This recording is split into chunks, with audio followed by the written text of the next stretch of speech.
Next നമ്മൾ പഠിക്കുന്നത് നമുക്ക് ജുപ്പിറ്റർ നോട്ട്ബുക്ക് എങ്ങനെ ഉപയോഗിക്കാമെന്നാണ്. സോ നമ്മൾ ജുപ്പിറ്റർ നോട്ട്ബുക്ക് ഇൻസ്റ്റാൾ ചെയ്ത് ഓപ്പൺ ചെയ്ത് കഴിഞ്ഞാൽ നമുക്ക് ഇതുപോലെയുള്ള ഒരു ഇൻ്റർഫേസ് ആയിരിക്കും നമുക്ക് ലഭിക്കുക. സോ നമുക്ക് കുറച്ച് സൂം ചെയ്യാം. സൂം ചെയ്ത് കഴിഞ്ഞാൽ നിങ്ങൾക്ക് നോക്കിയാൽ കാണാം ഇവിടെ ഒരു ചെറിയൊരു ബോക്സ് കാണാൻ സാധിക്കും. ഇതിനെയാണ് നമ്മൾ സെൽ എന്ന് വിളിക്കുന്നത്. ഈ സെല്ലിനുള്ളിലാണ് നമ്മൾ നമ്മുടെ കോഡ് എഴുതുന്നത്, പൈത്തോൺ കോഡ് എഴുതുന്നത്. ഇതിനുള്ളിൽ നമുക്ക് പൈത്തോൺ കോഡ് എഴുതി റൺ ചെയ്യാൻ സാധിക്കും. സോ ഈ ഒരു ഐ ഡി എന്ന് പറയുന്നത് വളരെ ഇൻട്രാക്റ്റീവ് ആയിട്ടുള്ള ഐ ഡിയാണ്. ഓരോ സെല്ല് മറ്റൊരു സെല്ല് ആഡ് ചെയ്ത് ഉദാഹരണമായി പ്ലസ്സിൽ ക്ലിക്ക് ചെയ്ത് കഴിഞ്ഞാൽ പുതിയ സെല്ല് ആഡ് ആവുന്നതായിരിക്കും. അതിനുള്ളിലും നമുക്കൊരു കോഡ് എഴുതാൻ സാധിക്കും.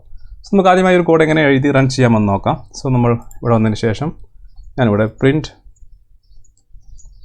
നംപൈ എന്ന് കൊടുക്കുന്നു. ഇതുപോലെ നമുക്ക് കോഡ് എഴുതാൻ സാധിക്കും. ഇനി ഇത് റൺ ചെയ്യണമെങ്കിൽ നമ്മൾ ചെയ്യേണ്ടത് നമ്മൾ റൺ എന്ന് പറയുന്ന ഈ ബട്ടണിൽ ക്ലിക്ക് ചെയ്യുക. ക്ലിക്ക് ചെയ്ത് കഴിഞ്ഞാൽ അതിൻ്റെ റിസൾട്ട് നമുക്കിവിടെ ലഭിക്കുന്നതായിരിക്കും. അതുപോലെ നമുക്ക് മറ്റൊരു കോഡ് എഴുതാം, പ്രിൻറ്റ് 10+10. സോ റൺ ചെയ്യണമെങ്കിൽ നമ്മൾ നേരത്തെ ചെയ്ത പോലെ ഇവിടെ റണ്ണിൽ ക്ലിക്ക് ചെയ്യാം. അല്ലെങ്കിൽ നമുക്ക് ഷിഫ്റ്റ് എൻ്റർ, നമ്മുടെ കീബോർഡിൽ ഷിഫ്റ്റ് എൻ്റർ പ്രസ് ചെയ്യാം. ഷിഫ്റ്റ് എൻ്റർ പ്രസ് ചെയ്ത് കഴിഞ്ഞാൽ നമുക്കത് റൺ ആവുന്നതായിരിക്കും. പുതിയൊരു സെല്ലിലോട്ട് നമ്മുടെ കർസർ പോകുന്നതായിരിക്കും. സോ ഇവിടെ നിങ്ങൾക്ക് നോക്കിയാൽ കാണാം ഇവിടെ ഒരു ഗ്രീൻ കളർ കാണാൻ സാധിക്കും. ഓക്കെ, ഗ്രീൻ ബോർഡർ നമുക്ക് കാണാൻ സാധിക്കും. ഒരു സെല്ലിൽ ക്ലിക്ക് ചെയ്ത് കഴിഞ്ഞാൽ ഗ്രീൻ മോഡ് കാണാൻ സാധിക്കും. ഇതിനെ നമ്മൾ എഡിറ്റ് മോഡ് എന്നാണ് വിളിക്കുന്നത്. എഡിറ്റ് മോഡിൽ നമുക്ക് ഇതിലുള്ള ഓരോ ടെക്സ്റ്റ് ഇതുപോലെ നമുക്ക് ആഡ് ചെയ്യാൻ സാധിക്കും, നമ്മുടെ കോഡ് എഴുതാൻ സാധിക്കും. പിന്നെ ഒരു മോഡിലത് കമാൻഡ് മോഡാണ്. സോ ഉദാഹരണമായി മുകളിൽ ക്ലിക്ക് ചെയ്ത് കഴിഞ്ഞാൽ നിങ്ങൾക്കൂടെ ബ്ലൂ കളറായിരിക്കും കാണുന്നത്. സോ ഈ രണ്ട് സെല്ല് ഇപ്പോൾ കമാൻഡ് മോഡിലാണുള്ളത്. സോ നമുക്കത് എഡിറ്റ് മോഡിലോട്ട് മാറ്റണമെങ്കിൽ നമ്മളിവിടെ ക്ലിക്ക് ചെയ്ത് കഴിഞ്ഞാൽ അത് ഗ്രീൻ കളർ ആവുന്നതായിരിക്കും. അപ്പോൾ അത് എഡിറ്റ് മോഡ് ആവുന്നതായിരിക്കും. എസ്കേപ്പ് ബട്ടൺ പ്രസ് ചെയ്ത് കഴിഞ്ഞാൽ അല്ലെങ്കിൽ നമ്മൾ റൺ ചെയ്ത് കഴിഞ്ഞാലോ അത് ബ്ലൂ കളറിലോട്ട് മാറുന്നതായിരിക്കും. അപ്പോൾ അത് കമാൻഡ് മോഡിലാണുള്ളത്. നമ്മളൊരു കോഡ് എക്സിക്യൂട്ട് ചെയ്ത് കഴിഞ്ഞാലോ അല്ലെങ്കിൽ നമ്മൾ എസ്കേപ്പ് ബട്ടൺ പ്രസ് ചെയ്ത് കഴിഞ്ഞാലോ അത് കമാൻഡ് മോഡിലോട്ട് പോകുന്നതായിരിക്കും. സോ നമുക്ക് എഡിറ്റ് ചെയ്യണമെങ്കിൽ ക്ലിക്ക് ചെയ്ത് കഴിഞ്ഞാൽ വീണ്ടും അത് എഡിറ്റ് മോഡ് ആവുന്നതായിരിക്കും. അതിനുശേഷം നമുക്ക് നമ്മുടെ കോഡ് അവിടെ എഴുതാൻ സാധിക്കും. ഇങ്ങനെ നമുക്ക് ഓരോരോ ബ്ലോക്കായിട്ട് കോഡ് എഴുതി ഇതുപോലെ റൺ ചെയ്ത് നമുക്ക് നമ്മുടെ പ്രോഗ്രാം ചെക്ക് ചെയ്യാൻ, നമ്മുടെ പ്രോഗ്രാം എക്സിക്യൂട്ട് ചെയ്യാനൊക്കെ നമുക്ക് സാധിക്കുന്നതായിരിക്കും. സോ നമുക്ക് നംപൈ പോലുള്ള പ്രോഗ്രാം ഉപയോഗിക്കുന്നതിനും അതുപോലെ ഡാറ്റാ സയൻസ്, മെഷീൻ ലേണിംഗ് പോലെയുള്ള പ്രോഗ്രാംസ് നമുക്ക് ക്രിയേറ്റ് ചെയ്യുന്നതിനും വളരെ യൂസ്ഫുൾ ആയിട്ടുള്ള ഒരു ഐഡിയയാണ് നമുക്ക് ജുപ്പിറ്റർ എന്ന് പറയുന്നത്. നമ്മൾ സാധാരണ VS കോഡിലും ഈ കാര്യങ്ങളൊക്കെ ചെയ്യാം. പക്ഷേ ജുപ്പിറ്റർ എന്ന് പറയുന്നത് കുറച്ചുകൂടി ഇൻട്രാക്റ്റീവ് ആണ്. നമുക്ക് ഓരോ സെല്ല് വൈസായിട്ട് ഓരോ ബ്ലോക്കായിട്ട് ഓരോ കോഡ് എഴുതി അതിൻ്റെ റിസൾട്ട് അപ്പോൾ തന്നെ നമുക്ക് കാണാൻ സാധിക്കും. സോ നമുക്ക് വേണ്ടാത്ത സെല്ലുണ്ടെങ്കിൽ നമുക്ക് ഡിലീറ്റ് ചെയ്യാൻ സാധിക്കും, എഡിറ്റ് ചെയ്യാനൊക്കെ സാധിക്കും. ഉദാഹരണമായി നമുക്ക് ഇനി ഒരു പുതിയ സെൽ ആഡ് ചെയ്യണമെങ്കിൽ ഞാനിവിടെ ഈ ഒരു സെല്ലിൽ ക്ലിക്ക് ചെയ്തതിന് ശേഷം നമ്മളിവിടെ പ്ലസ് എന്ന് പറയുന്ന ഐക്കൺ കാണാൻ സാധിക്കും. ഇതിൽ ക്ലിക്ക് ചെയ്ത് കഴിഞ്ഞാൽ ഓരോ സെല്ലും ഇതുപോലെ ആഡ് ആവുന്നതായിരിക്കും.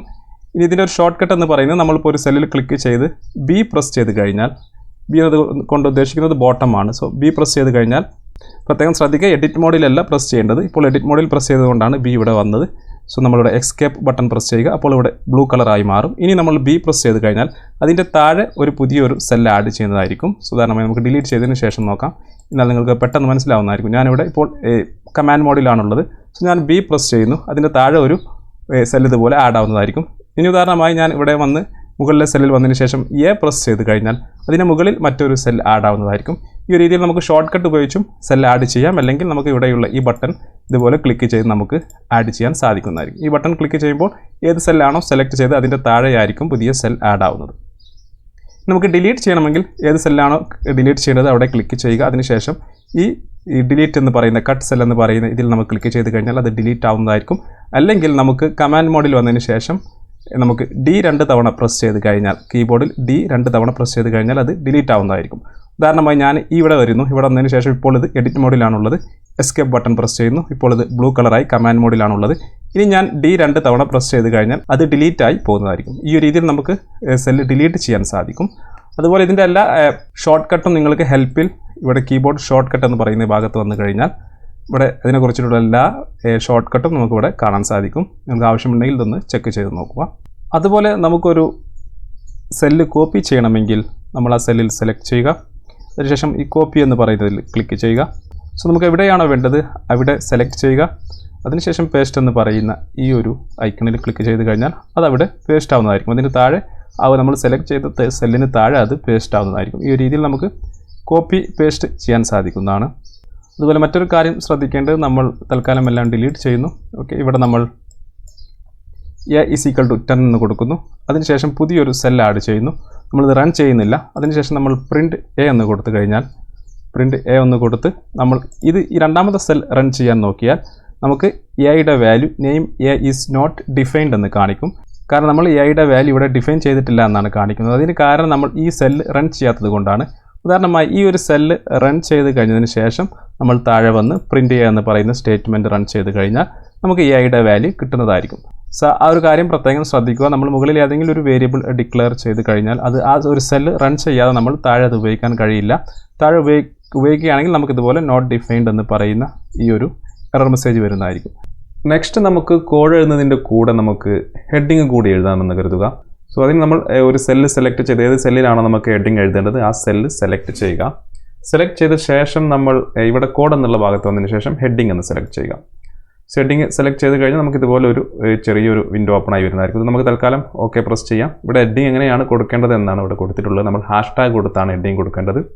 ഒരു #ടാഗാണ് കൊടുക്കുന്നതെങ്കിൽ വലിയ ഹെഡിങ് ആയിരിക്കും. 2 എണ്ണം കൊടുത്തു കഴിഞ്ഞാൽ അതിലും ചെറിയതായിരിക്കും. അങ്ങനെ ഒരു 6 തരത്തിലുള്ള ഹെഡിങ് നമുക്ക് കൊടുക്കാൻ സാധിക്കും. നമുക്ക് എങ്ങനെ കൊടുക്കാമെന്ന് നോക്കാം. സോ നമ്മളിവിടെ ഒരു #ടാഗ് കൊടുക്കുന്നു. ഒരു സ്പേസ് കൊടുത്ത ശേഷം നമ്മളിവിടെ numpy ട്യൂട്ടോറിയൽ എന്ന് കൊടുക്കുന്നു. ശേഷം എൻ്റർ ചെയ്യുന്നു. Shift enter. സോ നമുക്കിവിടെ നമ്മുടെ ഹെഡിങ് വന്നു. numpy ട്യൂട്ടോറിയൽ എന്ന് പറയുന്ന ഹെഡിങ് വന്നു. സോ ഇനി നമുക്ക് ഇതിലും ചെറിയൊരു ഹെഡിങ് ആണ് വേണമെങ്കിൽ സോ നമ്മളിവിടെ വന്നതിന് ശേഷം ഹെഡിങ് എന്ന് തന്നെ സെലക്ട് ചെയ്യുക. സോ നമ്മൾ 2 തവണ #ടാഗ് കൊടുക്കുക. അതിനുശേഷം സ്പേസ് കൊടുത്ത ശേഷം നമ്മൾ numpy എന്ന് കൊടുക്കാം. ഇനി ഇതിലും ചെറിയത് വേണമെങ്കിൽ നമ്മൾ 3 തവണ #ടാഗ് കൊടുക്കുക. അതിനുശേഷം സ്പേസ് കൊടുത്ത ശേഷം നമ്മുടെ ഹെഡിങ് കൊടുക്കുക. ഈ ഒരു രീതിയിൽ നമുക്ക് ഹെഡിങ് കൊടുക്കാൻ സാധിക്കും. നമുക്ക് ആവശ്യമുള്ള വലിപ്പത്തിലുള്ള ഹെഡിങ് നമുക്കിതുപോലെ കൊടുക്കാൻ സാധിക്കുന്നതായിരിക്കും. സെൻറ്റർ ചെയ്ത് കഴിഞ്ഞാൽ നമ്മൾ കൊടുത്ത ആ സൈസിലുള്ള ഹെഡിങ് ലഭിക്കുന്നതായിരിക്കും. ഈ ഒരു രീതിയിൽ നമുക്ക് ഈ നോട്ട്ബുക്കിൽ നമ്മുടെ കോഡിൻ്റെ കൂടെ ഹെഡിങ് കൂടി കൊടുക്കാൻ സാധിക്കും.